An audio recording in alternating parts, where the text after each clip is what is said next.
अभय ने कहा। तो सुनाइए अपनी कहानी। नारायण हल्के से मुस्कुराते हुए बोला, हम तुम्हारे बारे में सब जानते हैं और लद्दाख के मैदान में जब तुमने गोल्डन रेंजर को मारा था तब हमने तुम्हें देखा था। तुम तो जानते ही हो कि रेंजर्स यहाँ पावर स्टोन्स हासिल करने के मकसद से आते हैं। नारायण ने फिर आगे पूछा, और तुम्हें शायद नागवटी आश्रम के बारे में पता चल गया है कि यहाँ पावर स्टोन्स छिपे हैं, इसलिए तुम यहाँ आए हो ना?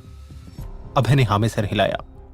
तब नारायण खंडेलवाल बोले, जानते हो, नाइट फाइटर हमारा नाम हुआ करता था।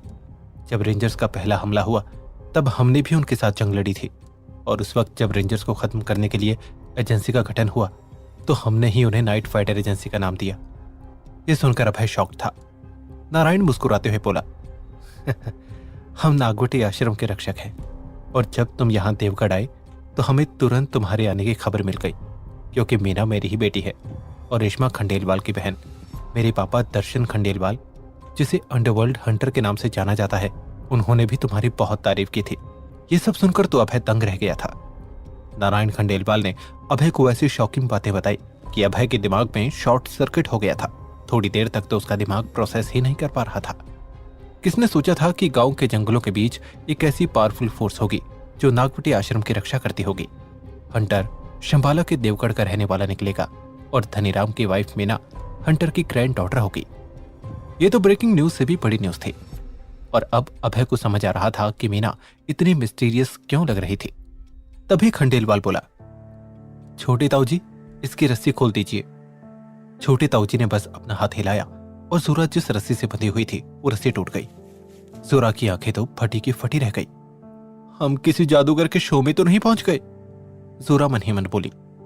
अभय तुरंत बाकी टीम मेंबर्स की हेल्प करने आगे बढ़ा। जब सबके हाथों की रस्सियां खुल गई तब नारायण खंडेलवाल अभय की तरफ देखकर बोला, तुम्हारे मन में कई सवाल उठ रहे होंगे ना?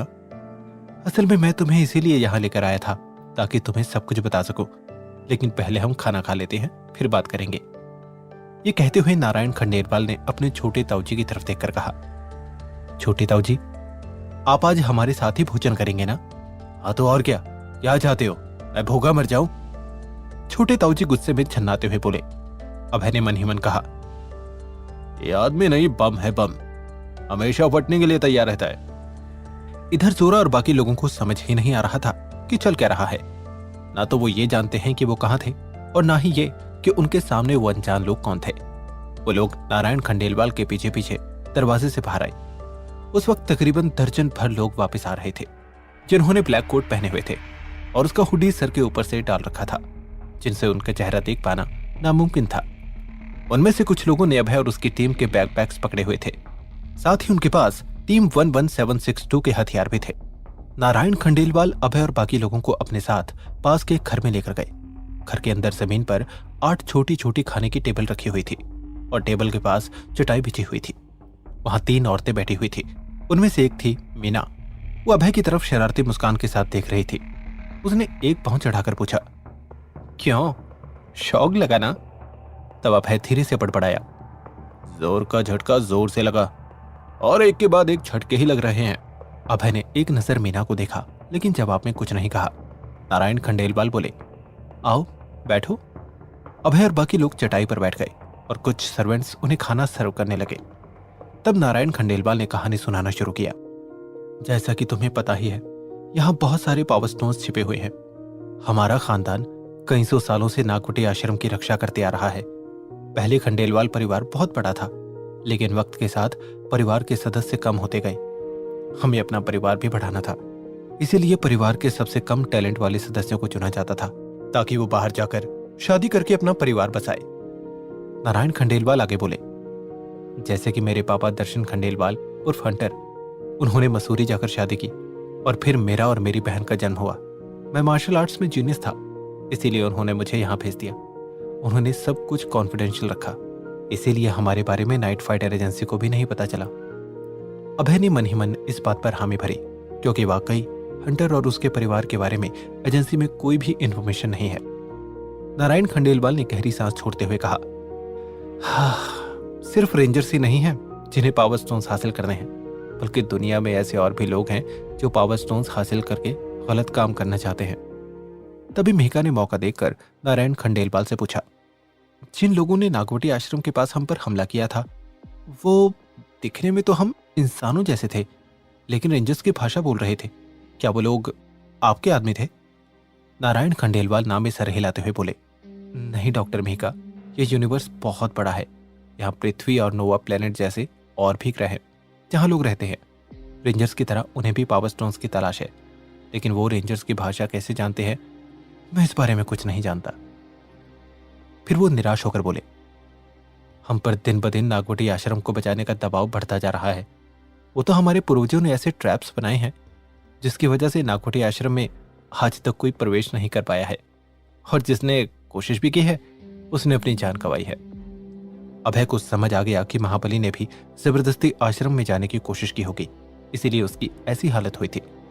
अभय ने नारायण खंडेलवाल की तरफ देखा और पूछा, आप बस इतने ही लोग आश्रम की रक्षा कर रहे हो? अब क्या बताऊं, वक्त के साथ हमारा कुनबा छोटा होता गया। नारायण खंडेलवाल फीकी मुस्कान के साथ बोले, हमारे अलावा और 3 फैमिलीज हैं जो हमारे साथ मिलकर नागवटी आश्रम की रक्षा करती हैं। तभी सोरा ने उत्सुकता से पूछ लिया, इससे आपका क्या फायदा? नारायण मुस्कुराते हुए बोले, यह जगह हमारे लिए किसी पवित्र स्थल से कम नहीं है। हमारे पूर्वजों का सुनहरा इतिहास यहाँ दफन है, और फिर कभी कभी हमें यहाँ कुछ नायाब चीजें भी मिल जाती हैं। तुम देखोगे कि हम लोगों का कल्टीवेशन बहुत हाई लेवल का है। फिर नारायण ने तिरछी नजर से अभय की तरफ देखा और गंभीरता से कहा, और हम इंतजार कर रहे हैं। अभय ने पूछा, इंतजार? किसका इंतजार? इससे पहले कि नारायण खंडेलवाल कुछ कहते, छोटे ताऊजी ने टेबल पर हाथ मारते हुए कहा, नारायण, तुम कब से नारद मुनि की तरह गॉसिप करने लगे? इस बारे में बात करने का कोई मतलब नहीं है। माना कि यह लड़का टैलेंटेड है, लेकिन इस बात की क्या गारंटी है कि यह हम चारों फैमिली की बनाई परीक्षा में पास हो जाएगा? अभय ने कंफ्यूजन से पूछा, यार ये क्या रियलिटी शो चल रहा है? इतना सस्पेंस क्यों है भाई? तुम लोग घुमा फिरा कर बातें क्यों करते हो? ये किस परीक्षा की बात हो रही है? नारायण ने कहा, वक्त आने पर तुम्हें सब पता चल जाएगा। खैर, अभी तुम्हें घबराने की जरूरत नहीं है। तुम इस टेस्ट में फेल भी हो जाओगे तब भी हम तुम्हें कोई नुकसान नहीं पहुंचाएंगे। तुम सब आराम से यहां से बाहर जा पाओगे। अभय इरिटेट होकर बड़बड़ाया, जो भी मिलता है यही डायलॉग मारता है। डॉक्टर घोष, फिर महाबली, और अब ये नारायण खंडेलवाल। इनका सही वक्त जल्दी क्यों नहीं आता है? सोच सोचकर दिमाग खनचक्कर हो जाता है। तभी विराट कुछ सोचते हुए बोला, यहां और कौन कौन से ग्रुप्स हैं? उनकी स्ट्रेंथ कितनी है? अभय ने विराट की तरफ मुस्कुराते हुए देखा, जैसे वो विराट को दिल से बोल रहा हो कि भाई क्या सही सवाल पूछा है।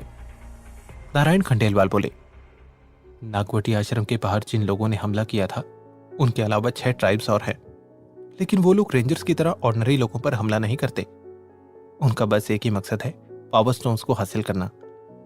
यह सुनकर अभय सोच में पड़ गया। उनकी धरती पर दूसरी दुनिया के लोग हैं और इसके बारे में किसी को खबर तक नहीं थी। रेंजर्स के अलावा अलग अलग ग्रह के लोग सिर्फ पावर स्टोन्स हासिल करने के लिए वहां आए थे। नारायण खंडेलवाल आगे बोले, वो सब सुपर लेवल या सुपर लेवल से भी ज्यादा स्ट्रॉन्ग फाइटर्स हैं। अभय ये सुनकर भगवान का धन्यवाद कर रहा था कि थैंक गॉड ये लोग रेंजर्स की तरह दुनिया में तबाही मचाने नहीं आए हैं। अभय नहीं, बाकी की टीम वाले भी यही सोच रहे थे। वहीं सामने बैठी मीना बार बार अभय को प्लेफुल लुक दे रही थी, लेकिन अभय ऐसे प्रिटेंड कर रहा था जैसे उसने मीना की हरकतें नोटिस ही नहीं की। ये पूरा खंडेलवाल परिवार अजीब है। खैर, अभय ने उन पावर स्टोन्स के बारे में सोचा जो उसे रिच फैमिली से हासिल हुए थे, और फिर उसने नारायण खंडेलवाल से सवाल किया, अगर आप लोग यहाँ नागवटी आश्रम को प्रोटेक्ट कर रहे हैं तो बाहर जो पावर स्टोन्स हैं वो यहाँ से बाहर कैसे गए? क्या इस दुनिया में नागवटी आश्रम जैसी और भी जगह है? वो हमने ही उन्हें बेचे थे। बिना पैसे की दुनिया नहीं चलती। हमें वैसे भी पैसे की जरूरत थी। एक्चुअली हम कुछ टैलेंटेड लोगों को बुलाकर नागवटी को प्रोटेक्ट करने के लिए उन्हें ट्रेन करके उन्हें काबिल बनाना चाहते थे, लेकिन दूसरे ट्राइब्स लगातार नागवटी के अंदर घुसने की कोशिश करते रहे, इसलिए हमें किसी को ट्रेन करने का वक्त ही नहीं मिला।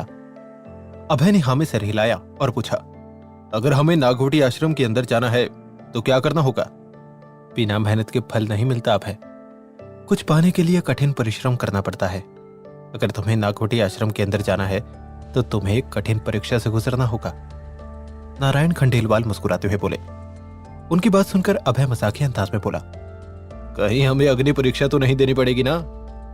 नारायण खंडेलवाल हंसते हुए बोले, मैंने तुम्हें बताया ना कि हमारे अलावा 3 फैमिलीज है, जाधव फैमिली, आर्य फैमिली और देवदत्त फैमिली है, जो नागवटी आश्रम को प्रोटेक्ट करती है। हम मिलकर एक खास परीक्षा रखते हैं और जो उस परीक्षा में सफल हो जाता है वो नागवटी के अंदर जा सकता है, लेकिन यह इतना आसान नहीं है। अभय कॉन्फिडेंस से बोला, आसान काम तो हम करते ही नहीं, जो मजा मुश्किल काम को आसान बनाने में है वो आसान काम खत्म करने में कहां। आप बस ये बताइए, आपकी ये परीक्षा कब है? 3 दिन बाद। नारायण खंडेलवाल ने अभय, जोरा और मेघा की तरफ देखते हुए आगे कहा, अभय के अलावा ये 2 लड़कियां यहां रहेंगी और बाकी तुम सब देवगढ़ वापस जाओगे। खैर, अभय को इसमें कोई प्रॉब्लम नहीं थी। जोरा मित्तल की तरह पावरफुल हो चुकी थी। मेघा भी सुपर लेवल फाइटर बन गई थी। मेघा की मेडिकल स्किल्स भी इस असेसमेंट में काम आ सकती थी। तभी अचानक शुभम बोला, मैं भी इनके साथ रुकूंगा। छोटे ताऊजी गुस्से में बोले, तुम रुक कर क्या करोगे? इनका सामान उठाओगे? ये सुनकर शुभम को बहुत गुस्सा आया। माने कि वो टीम में अभी सबसे कमजोर था, लेकिन फिर भी वो नाइट फाइटर एजेंसी का नंबर 1 स्नाइपर था। छोटे ताऊजी की यह बात अभय को बिल्कुल भी पसंद नहीं आई और वो बोला, मेरी टीम का कोई भी मेंबर किसी से कम नहीं है मिस्टर। जब मैं 6 गोल्डन रेंजर से अकेले लड़ रहा था तब शुभम ने मेरी हेल्प की थी, वरना रेंजर्स को हराना नामुमकिन था। ये सुनकर छोटे ताऊजी मुंह बनाते हुए बोले, अच्छा तो ये बात है। मैंने सुना था कि तुमने अकेले 6 गोल्डन रेंजर्स को मारा, तब मुझे लगा तुम्हारे अंदर कोई खास बात होगी। लेकिन खोदा पहाड़ और निकला चूहा। ये सुनते ही अभय के चेहरे के एक्सप्रेशन बदल गए। तभी माहौल को ठंडा करने के लिए नारायण खंडेलवाल बोले, अगर तुम चाहते हो कि शुभम यहीं रुके तो वो रुक सकता है, लेकिन बाकी टीम को जाना होगा। तभी मीना बोली, मैं इन्हें ले जाती हूं, कहीं ये रास्ता ना भटक जाए। अभय ने मीना की तरफ देखकर कहा, थैंक यू। मीना मुस्कुराते हुए बोली, फैमिली में थैंक यू या सॉरी की जगह नहीं होती। फैमिली वर्ड सुनकर सबने अभय की तरफ देखा और फिर मीना की तरफ। उन्हें लगा कि कहीं इनके बीच कुछ शुरू तो नहीं हो गया। What do you mean by that? Abhay ने सीरियस होकर पूछा। तब मीना मुस्कुराते हुए बोली, मेरे दादाजी और मेरी बहन रेशमा तुम्हारी हमेशा तारीफ करते थे। अब जल्द ही तुम मेरे जीजा जी बन जाओगे, तो हम परिवार ही हुए ना? ये सुनकर अभय ने कहा, तुम खंडेलवाल्स को दिन में सपने देखने की आदत है क्या? ये सुनकर मीना हंसते हुए बोली, अभय कपूर, कुछ सपने सच हो जाते हैं। अभय गंभीर आवाज में बोला, हाँ, लेकिन ये वाला नहीं होगा। I am not interested in Reshma. ये कहकर अभय वहां से बाहर निकल आया। उसने बाहर आकर विनी को अपने पास बुलाया और धीरे से उसे फोन करते हुए कहा, तुम गांव जाकर सबसे पहले अंकित से मिलना, वो शायद पैनिक कर रहा होगा। अगर धनीराम से उसे पता चला होगा कि मीना हंटर की पोती है तो वो ना जाने क्या क्या सोचकर पागल हो रहा होगा। उसे तो शायद ये भी शक होगा कि ये सब डॉक्टर घोष ने किया है। विनी ने हामी भरते हुए सर हिलाया। तब अभय ने आगे कहा, उससे बात करके सुबेदार नीरज को कांटेक्ट करना और उन्हें सारा माजरा समझा देना, लेकिन याद रहे उन्हें वार्न जरूर करना कि ये बातें किसी और को पता नहीं चलनी चाहिए। मेघा, जोरा, अभय और शुभम को छोड़कर बाकी टीम देवगढ़ वापस लौट गई। उनके जाने के बाद अब अभय के मन में एक ही सवाल उठ रहा था, क्या वो ये परीक्षा पास कर पाएगा या नहीं? आफ्टर ऑल महाबली भी वहां से घायल होकर लौटा था। नारायण खंडेलवाल ने अभय और बाकी टीम के लिए 2 कमरों में रुकने की व्यवस्था कर दी। नारायण उनको कमरे के सामने लाने के बाद बोला, तुम लोग 3 दिन तक यही रहोगे। Try not to run around please, क्योंकि यहाँ की गलियां भूल भुलैया से कम नहीं और बाहर दूसरे ट्राइब्स का खतरा भी है। ये कहकर वो चले गए। तब अभय ने जोरा से पूछा, तुम लोग बेहोश कैसे हो गए थे? क्या तुम्हें किसी की प्रेजेंस महसूस नहीं हुई? जोरा नामे सर हिलाते हुए बोली, नहीं, हमें जरा भी आभास नहीं हुआ कि कोई आसपास है।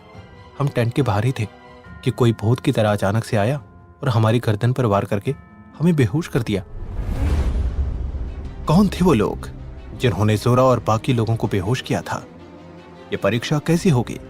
इसमें किन किन खतरों का सामना करना होगा अभय और उसकी टीम को? क्या अभय इस परीक्षा में सफल हो पाएगा? क्या वो पावर स्टोन्स हासिल कर पाएगा? जानने के लिए सुनते रहिए शो बंदा ये बैड एस है, सिर्फ और सिर्फ पॉकेट एफएम पर।